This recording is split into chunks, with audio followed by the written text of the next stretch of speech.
So, Saturday morning, I've got my Boss GE-7 here. I've got a mod kit, and we're going to turn this into Tom Bugavac's secret weapon. I picked up a mod kit for this on eBay. It basically replaces all the capacitors and the IC chips, because as you guys would know if you own one or if you've tried one, these are super noisy. Even when you're just trying to cut a frequency, it's really hissy. And I don't use a gate in my board at all, so it's kind of defunct just now, so hopefully this kit will make a big difference. But again guys, thanks for joining in for another video, and let's go. So I've got all my tools looked out. I've got my soldering iron, I've got the pedal, I've got my solder, I've got my components. It actually comes with a little bit of solder and solder braid as well. I've got my multi-tool for my screwdriver. I've got a black marker to mark off the components that I'll be desoldering. And then I've got my little adjustable shifter to take the input and output jacks off. So I'll do a little B-roll flyover of what I've got. I've got the instructions in front of me, I've got my coffee because I feel like I'm going to be here a while, and I've got my iPad. It's just a bit of background noise, so I will catch up with you guys once I get part of the way through. Yeah, really excited to do this, enjoy soldering, make most of my own cables apart from the ones I buy from Chris. So yeah, really excited to see how this turns out.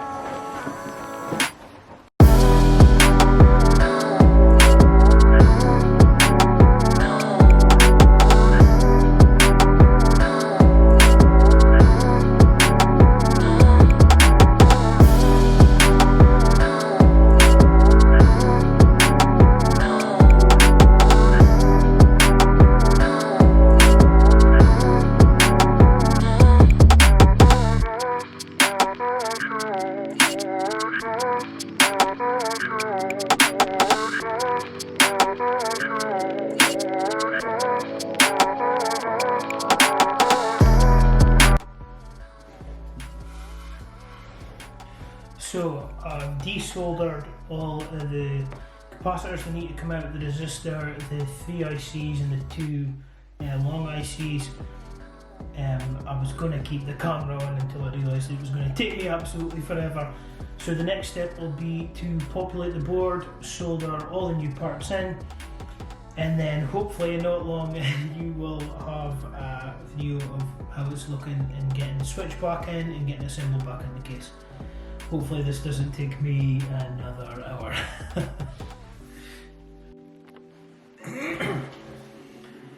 So we are just in the final stages. All the ICs, capacitors, resistors been changed, LEDs been changed for a nice white one. I'm just wiring back up a switch, and then we'll get through the music room, plug it in, and let's hope I've done a good job. See you guys in 5 minutes. So guys, and we're back. We're about 5 hours later. The mod worked first time. The back didn't close right because some of the components are a little bit higher. So I stupidly took the board back out, trimmed down the legs of one of the capacitors, and yeah, disconnected one of the input leads to come off of the board. So that was fun. Neil over at NRG got a couple of messages because he's my pedal guru guy. He got a couple of messages and pictures to see if he could help, and he did. So thank you very much, Neil. You got me back up and running.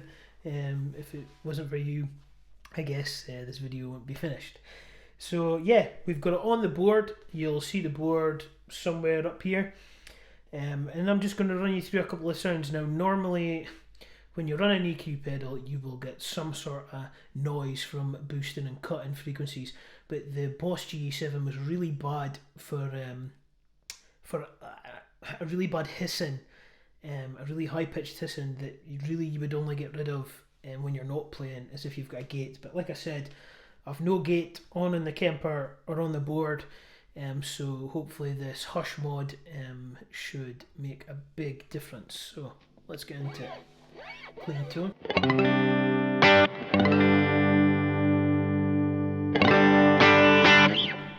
I'll set everything at noon on the EQ.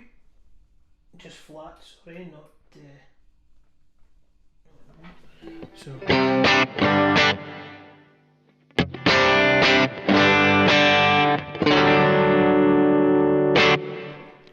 As you can hear, it's not boosting anything, it's not cutting anything. So I'll start digging into it. I'll do as a little boost with a bit of mid boost as well.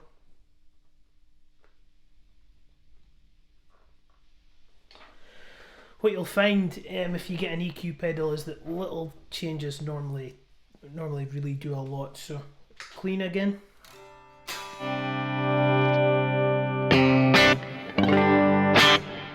And then the EQ on.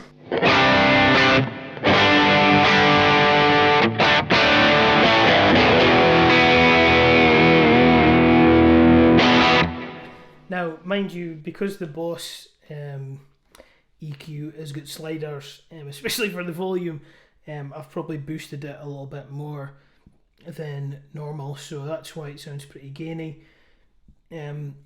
I'll just run through a couple more of the EQ functions that it can do, and then I'll just jam about. I'll turn on my delay from my Strymon Big timeline, my reverb from my Strymon Big Sky, and I'll throw on a couple of overdrive pedals, but you'll see all the changes up in the pedal board screen, so you can see how it works. Now all of the EQ is running before drives this whole time, a little bit of a boost tone shaping kind of thing, so we'll let you see how that sounds.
So as you guys can see, it is super versatile to have an EQ. I can see why when I was watching Tom Bukovac's rig rundown that he said that it is a great boost pedal, but also for tone shaping, because you can literally take any drive pedal you have, whether it's a tube screamer or a transparent drive or something like I've got the Kilt or the Purrer, and completely change how it sounds to fit whatever you're doing.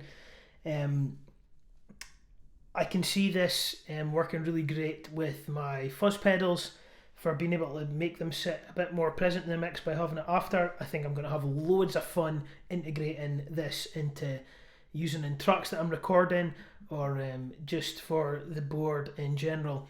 So you can see how useful it can be to have one. They're pretty inexpensive to get up off of eBay.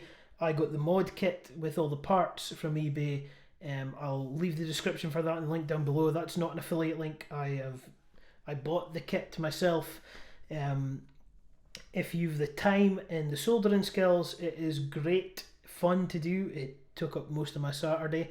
But if you don't, then I would suggest sending it to someone like Neil over at NRG if you're in the UK, or your local pedal builder, if that is something that they offer.